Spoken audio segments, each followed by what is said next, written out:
কষ্টকঠন যাদের আছে, পাইসের রুগী যারা আছেন, এরা জোরে চাপ মারলেও কিন্তু ব্লাড বের হবে। কথা কন না কে?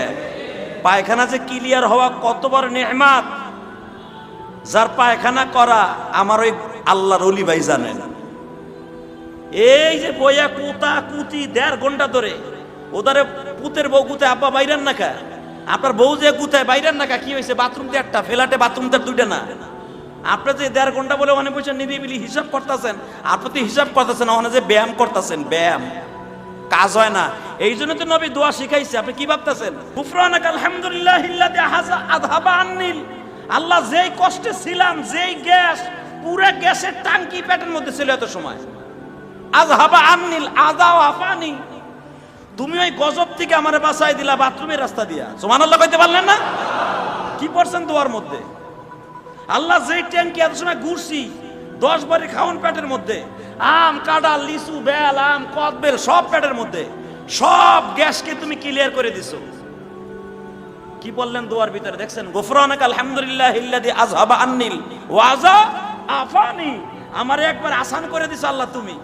গুফরানাক আলহামদুলিল্লাহিল্লাযী আযহাবা আন্নিল, হাইছেন না?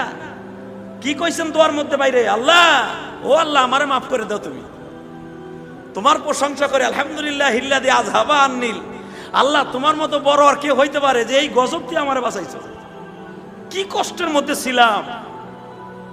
যদি বাথরুম কারো ক্লিয়ার না হয়, গ্যাস ফর্ম হয়ে তার হসপিটালেও নেওয়ার লাগে। কি সত্য বলছে না মিথ্যা বলছে?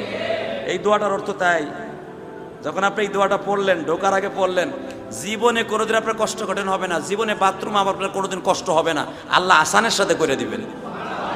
পায়েস রোগে আপনার কষ্ট করতে হবে না, সব ঔষধ তো আমার নবী বাতাই দিয়ে গেছে। হালাকে আমরা পড়ি না, জানি না, আমরা ঢুকি কোন পাও দিয়ে তাও তো জানি না, চাপ দিছে দৌড়ে যা ঢুকি, পারি তো 2 পাও একসাথে দেই।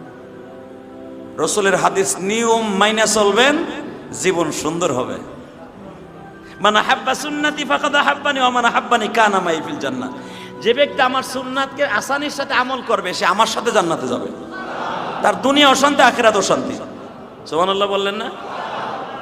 বাজান দেবার আমার দিকে তাকান, জিন জাতিরা ছিল হাজার হাজার বছর, আমার রব্বে কারীম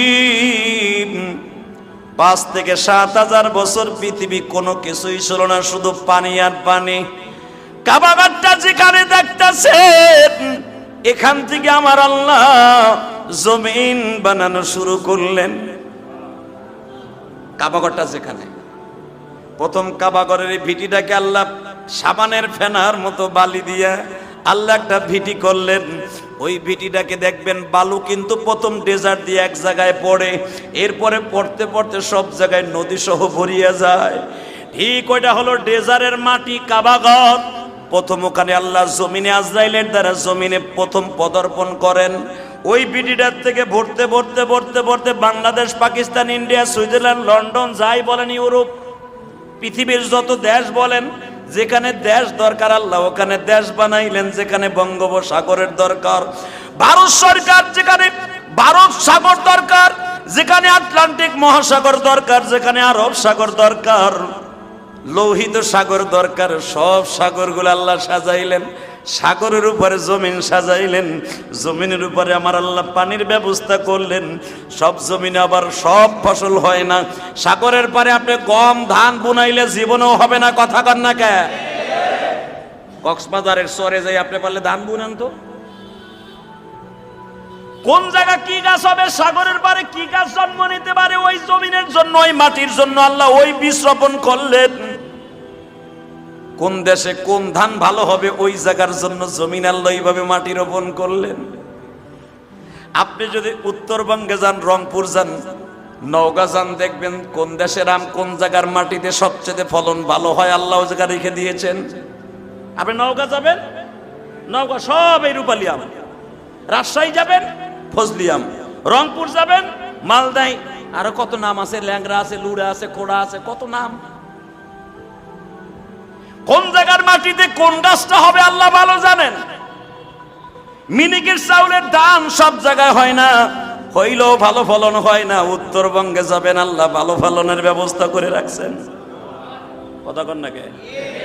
সৌদি আরবে আপনি ধান লাগাইলে দান সেভাবে হবে না বাবা।